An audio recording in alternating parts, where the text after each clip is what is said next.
तवज्जो दे रही आरजेडी। शहाबुद्दीन की मौत पर मुंह छुपाने वाले लालू परिवार ने आखिर अब क्यों बदला अपना मन? क्या लालू यादव को सता रहा है मुस्लिम वोट दरकने का खतरा? आखिर अब चुनाव के पहले हिना शहाब और उसामा को पार्टी में जगह देने की क्या है वजह? नमस्कार, बेबाक सवाल देख रहे हैं आप और मैं आत्मजा आपके साथ।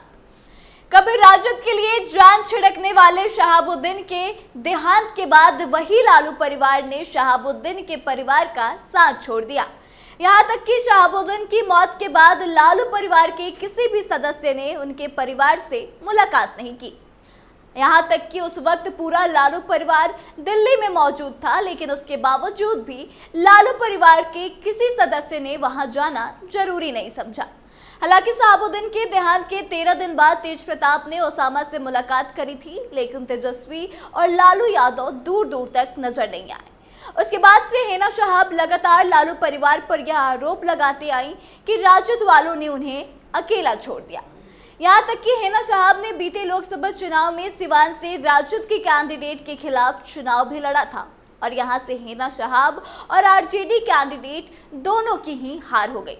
आपको बता दें कि शहाबुद्दीन के परिवार से लालू परिवार की दूरियां शहाबुद्दीन के जीते जी ही शुरू हो गई थी। इसके बारे में हम आपको विस्तार से बताएंगे, लेकिन सबसे पहले आपको बता दें कि एक बार फिर से लालू यादव ने हिना शहाब और उनके बेटे उसामा की एंट्री आरजेडी में करा दी है। एक बार आप खुद देखिए यह वीडियो।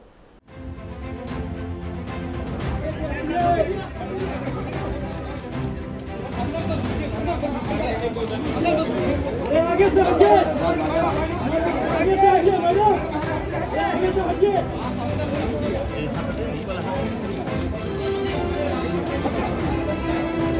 आगे से हटिए, आगे से हटिए।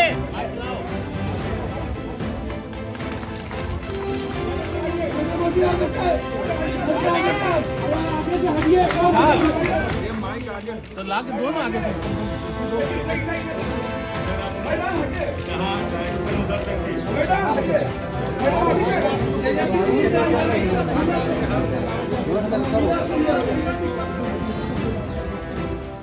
बिहार उपचुनाव की वोटिंग से पहले बिहार में बड़ा सियासी खेला हुआ है। बाहुबली नेता रहे पूर्व सांसद मोहम्मद शहाबुद्दीन के बेटे उसामा शहाब आरजेडी में शामिल हो गए हैं। लालू प्रसाद यादव और तेजस्वी यादव ने उन्हें और उनकी मां हिना शहाब को पार्टी की सदस्यता दिलाई। ऐसे में सवाल उठता है कि बीते लोकसभा चुनाव में हिना शहाब को आरजेडी का साथ क्यों नहीं मिला और अब उनसे नजदीकी का सियासी स्वार्थ क्या है? देखिए, 2025 में बिहार विधानसभा चुनाव होने वाले हैं और अभी से ही राजनीतिक सरगर्मियां तेज हो गई हैं। बिहार में मुस्लिम वोट बैंक काफी अहम है और सभी पार्टियां जो है इसको साधने की कोशिश कर रही है, लेकिन ऐसी अटकलें थी कि कुछ मुस्लिम वोटर आरजेडी से छिटक सकते हैं, क्योंकि अगर आप बीते लोकसभा चुनाव पर नजर डालेंगे तो सिवान लोकसभा सीट पर इस बार का मुकाबला जो है वो त्रिकोणीय था। भले इस सीट से जेडीयू की विजय लक्ष्मी ने जीत दर्ज की, लेकिन हिना शहाब ने काफी बेहतर प्रदर्शन किया। उन्होंने आरजेडी के कैंडिडेट को काफी पीछे छोड़ते हुए दूसरे नंबर पर अपनी जगह बनाई थी। ऐसे में कहीं ना कहीं आरजेडी को अपनी ताकत का अंदाजा लग गया और तेजस्वी को इस बात का एहसास हुआ कि उनसे मुस्लिम वोट छिटक रहा है। इतना ही नहीं, हिना शहाब को टिकट ना देने की वजह से आरजेडी को छपरा, सिवान समेत कई सीटों पर नुकसान उठाना पड़ा।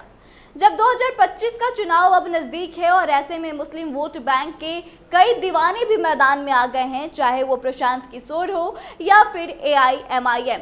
ऐसे में राजद के लिए अपने मुस्लिम वोट बैंक को साधे रखना बिल्कुल भी आसान नहीं। ऐसे में तेजस्वी ने शहाबुद्दीन के परिवार को पार्टी में एक बार फिर से एंट्री दिलाकर एक बड़ा दांव चल दिया है। शहाबुद्दीन के परिवार और लालू परिवार में क्यों बढ़ी दूरियां? शहाबुद्दीन के जीते जी दोनों परिवारों के बीच दूरी बढ़ने लगी थी। शहाबुद्दीन जेल में थे, निकले तो कह दिया कि नीतीश कुमार परिस्थितियों के मुख्यमंत्री हैं। आपको बता दें कि उन दिनों राजद और जदयू की साझा सरकार चल रही थी। परिस्थितियों के मुख्यमंत्री कहे जाने पर नीतीश कुमार काफी आहत हुए थे। 2017 में राजद से नीतीश के अलग होने के कई कारण बने, उनमें से एक कारण उनका यह वक्तव्य भी था।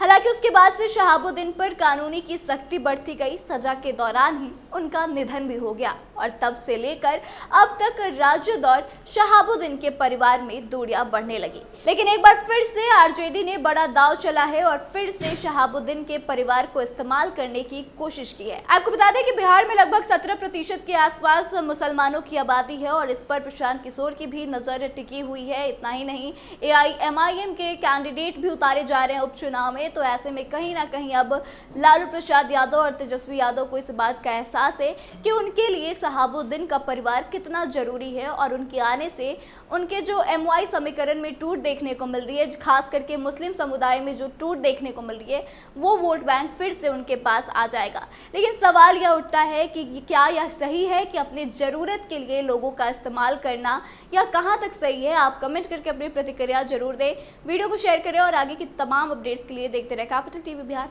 धन्यवाद।